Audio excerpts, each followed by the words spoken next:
17-year-old Ellie Percival-Mann's dreams of pursuing a degree in medicine have been hampered by myalgic encephalomyelitis, ME, a brutal yet often unseen illness affecting 250,000 people in the UK.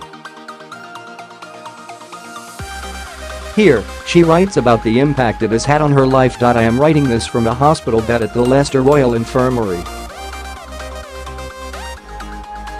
I am here because I needed to be tube-fed to provide me with the nutrition I need after rapidly losing weight.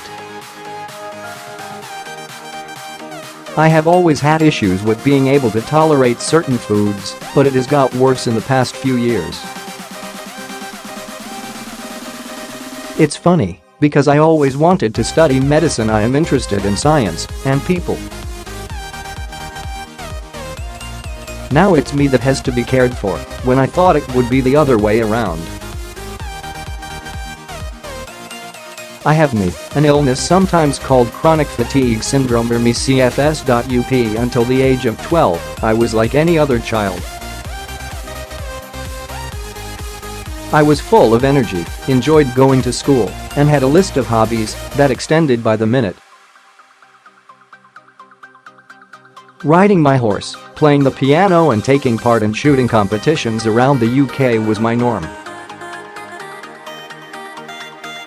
My GCSE grades were predicted to be high, and my ambition was to become a doctor. I was well and truly in control of my life.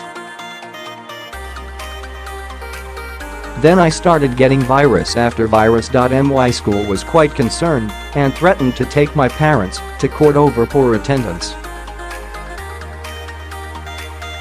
I went to A and E. I was in so much pain and was so exhausted, and I couldn't concentrate on anything, and a pediatric consultant diagnosed me with CFS.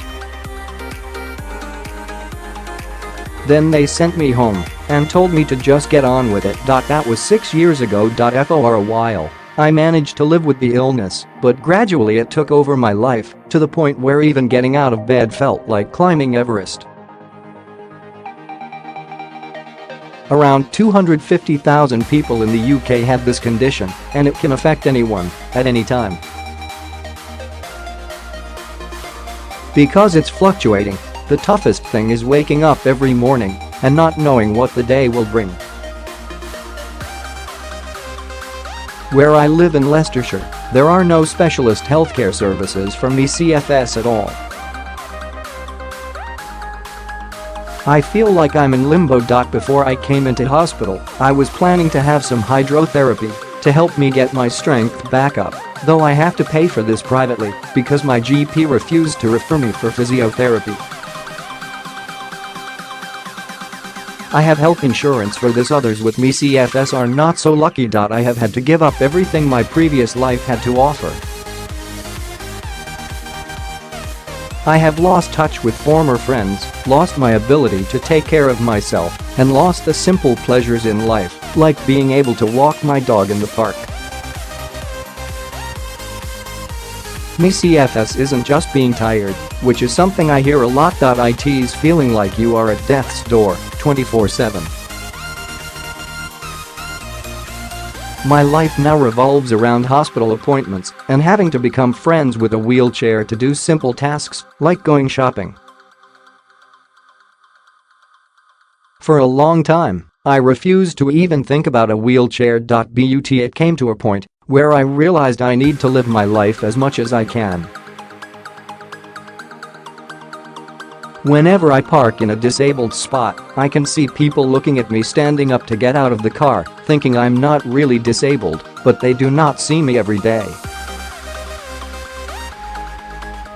Some people think CFS is entirely psychological, including some doctors, but we have research that shows that this is not the case at all.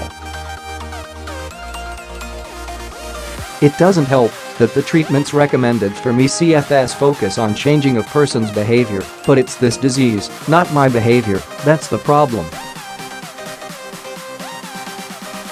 My worst symptoms are the extreme fatigue and muscle weakness. At least I live in a bungalow, so I don't have to deal with stairs.